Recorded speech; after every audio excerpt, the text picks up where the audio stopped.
लाडकी बहीण योजनेच्या विरोधात हायकोर्टामध्ये याचिका दाखल करण्यात आलेली आहे। या प्रकरणामध्ये मंगळवारी तातडीची सुनावणी होणार आहे। सरकारी तिजोरीमधून ओएसिस फर्टिलिटीच्या तज्ञांनी आयव्हीएफ उपचार पद्धतीद्वारे 1 लाखांहून अधिक जोडप्यांना मातृत्व प्राप्तीचा आनंद दिला आहे।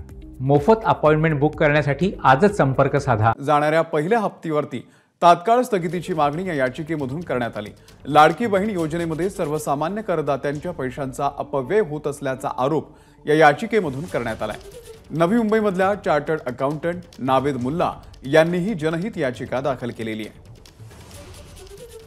येत्या विधानसभाच्या हे डोक्यासमोर ठेवून त्यांच्या डोळ्यासमोर ठेवून हे योजना आलेली आहे। क्लिअरली एक करप्ट प्रॅक्टिस आहे, हे ब्रायबरी आहे। इलेक्शनच्या टायमाला जेव्हा पैसे वाटप करतात तेव्हा election commission under section 123 of representative of people act या अंतर्गत ऍक्शन घेते, पण याच्यामध्ये आतापर्यंत मॉडेल कोड ऑफ कंडक्ट लागू झालेला नाही, म्हणून इलेक्शन कमिशन काय करू शकत नाही। एक साधा चॉकलेट घेणारा व्यक्ती सुद्धा जीएसटी आणि सीजीएसटी पे करतो, हे या उद्देशाने ठेवून इनडायरेक्ट टॅक्सेस पे करतो, रोड टॅक्सेस पे करतो, वेगळ्या पद्धतीनं जीएसटी 28% पर्यंत जीएसटी पे करतो। हे डेव्हलपमेंटसाठी राज्याचे हे असे फुकट पैसे वाटप करायसाठी पे करत नाही। एबीपी माझा, उघडा डोळे बघा नीट।